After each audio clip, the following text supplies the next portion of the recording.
এখানে আপনারা একটা ছবি দেখতে পাবেন। এই ছবিটাতে কিছু টাকা ব্যবহার করেছি। এই টাকাগুলো মূলত বিভিন্ন রকম পোকা খাওয়া টাকা। হ্যাঁ, দেখা গিয়েছে যে এই টাকাগুলো মানে মাটির ব্যাংকের ভেতর থেকে বের করার পর দেখেছি যে টাকাগুলো এমন এমন জায়গা থেকে খাওয়া যে টাকাগুলো আর ব্যবহার করা যাচ্ছে না। আর ব্যাংকে যখন চেঞ্জ চাইতে গেলাম তারা একটু অপমানসূচকভাবে বললো যে মাত্র 10 টাকা চেঞ্জ নিতে এসেছেন। তো আমার মনে হলো এই 10 টাকাটাকে এত মূল্যায়ন দিব যে এটা 10 লক্ষ টাকার সমান একটা শিল্পকর্ম হয়ে যাবে।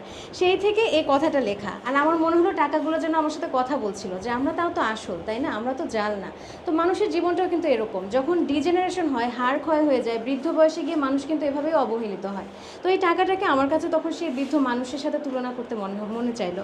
তো সেই থেকে আমার এই কনসেপ্টটা আসা। তো এইটা হলো একটা আমাদের কনসেপ্ট। এছাড়া আমাদের আরও বিভিন্ন রকম বিষয় আছে, যেমন আমি এখানে আরেকটা শিল্পকর্ম যদি দেখাই, এটা কিন্তু এক ধরনের লিপন মিরর আর্ট। এই মিরর আর্টটা যদি আপনারা একটু খেয়াল করেন, এখানে কিন্তু কোথাও লিপন ইউজ করা হয়নি, আমরা শুধু পেইন্ট আর মিরর দিয়ে এটাকে তৈরি করেছি।